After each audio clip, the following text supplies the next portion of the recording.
Pemirsa, lantas apa yang mendorong Amerika dan Israel terlibat dalam aksi unjuk rasa? Untuk membahasnya sudah hadir di studio Profesor Zuzi Sri Suparin, pengamat internasional Universitas Indonesia. Selamat sore. Selamat sore. Bu Zuzi.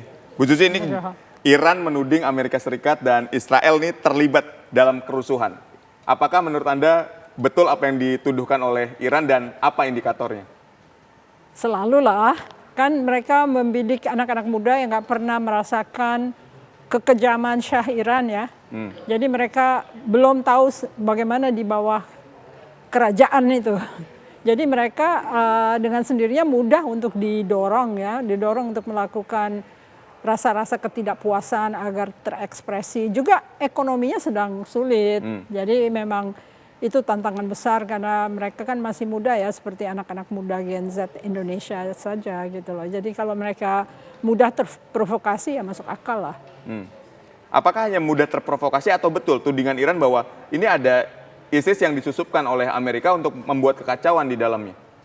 Dalam segala kondisi kesulitan perekonomian, pasti ada yang akan terlibat di situ karena itu peluang emas untuk negara-negara yang memiliki scarce resources, yaitu energi di sini ya. Energi kan dibutuhkan. Dan sekaligus kalau Iran dikuasai kan Cina kehilangan pasokan. Kehilangan pasokan di Venezuela, kehilangan pasokan lagi di Iran. Artinya Amerika bisa mengejar ketertinggalannya dari kemajuan yang dicapai oleh Cina. Baik. Jadi secara garis besar ya target sasarannya sebetulnya ya untuk melemahkan distribusi minyak ke Cina ya? Sebetulnya, dan menjaga agar Cina tidak mengambil alih Taiwan karena kan chipsnya dibutuhkan. Chips dari Taiwan kan yang dibutuhkan oleh industri Amerika Serikat. Baik, tapi ketika balik ke Iran, berbicara soal ekonomi yang juga kacau balau sehingga menimbulkan kerusuhan, apakah juga ada campur tangan dari Amerika Serikat dan Israel di dalamnya? Kita ingat dong sanksi dari tahun 2016 embargo ya. yang dilakukan.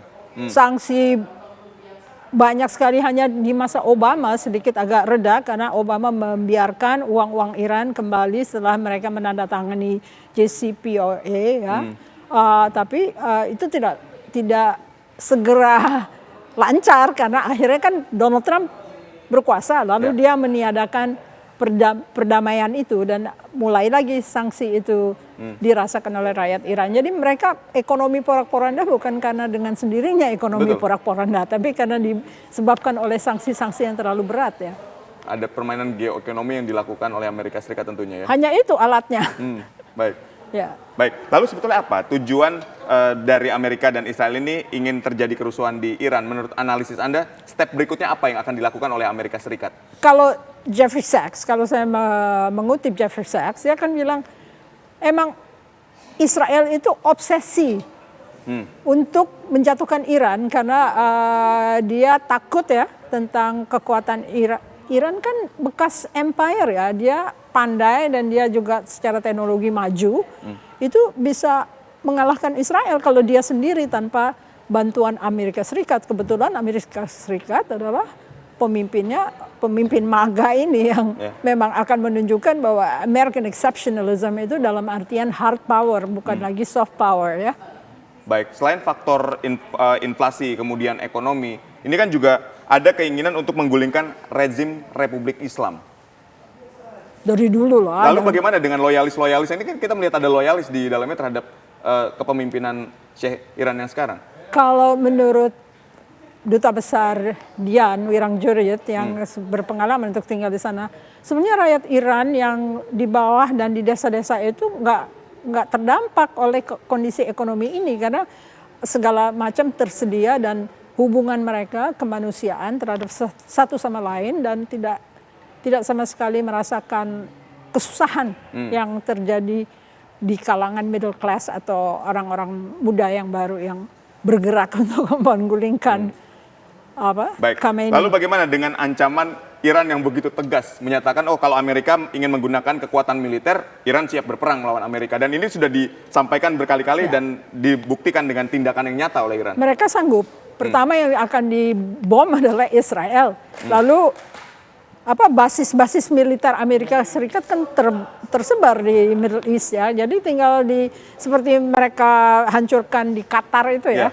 basis Amerika, pangkalan Amerika di sana dikena juga akibat dari balasan dari Iran sendiri. Baik, lalu sebetulnya bagaimana dengan kekuatan tempur yang dimiliki oleh Iran ketika dia berani betul menantang Amerika Serikat, walaupun di dalamnya sendiri secara ekonomi juga inflasi luar biasa tinggi di Iran? Banyak masalah karena Iran adalah satu-satunya negara yang menerima refugees dari Afghanistan dan mereka jadi jatuh miskin di situ, lalu mereka dijadikan alat oleh Israel untuk intelligence dan sehingga banyak sekali jenderal maupun ahli-ahli nuklir Iran kan terbunuh. Ya. Nggak mungkin itu terjadi kalau misalnya mereka tidak mempunyai orang di dalam negeri tersebut yang bisa memata-matai kira-kira jenderal ini tinggal di sini, saintis ini tinggal di situ. Jadi banyak kerugian akibat kebaikan hati dari rakyat Iran untuk menerima pengungsi-pengungsi dari Afghanistan. Baik, lalu menurut Anda langkah ke depan atau prediksi secara geopolitik dan geoekonomi ke depannya akan seperti apa antara perang dingin yang terjadi Amerika Serikat, Israel, dan Iran ini? Kalau melihat Donald Trump sedang bangga dengan keberhasilannya di El Salvador, dia mungkin akan secara drastis mengejar agar Iran juga jatuh. Tapi kalau misalnya kita lihat sejarah, kita harus pandai melihat sejarah.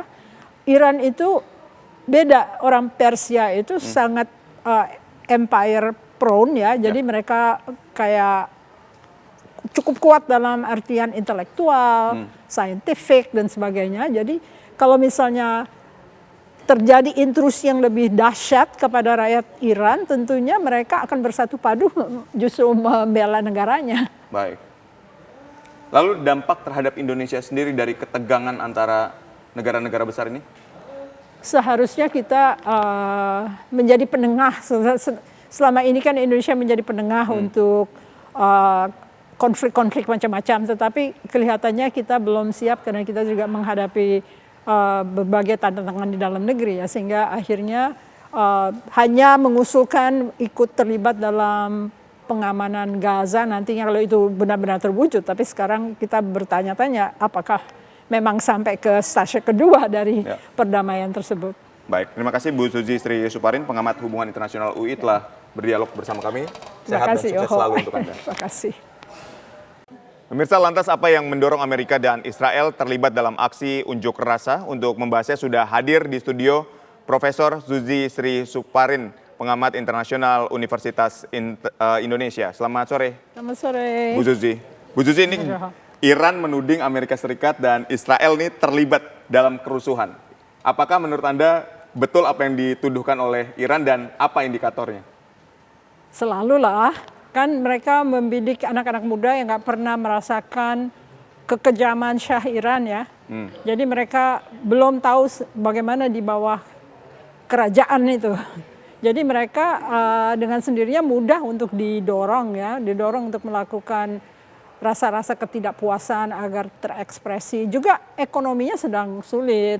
Jadi memang itu tantangan besar karena mereka kan masih muda ya, seperti anak-anak muda Gen Z Indonesia saja gitu loh. Jadi kalau mereka mudah terprovokasi ya masuk akal lah.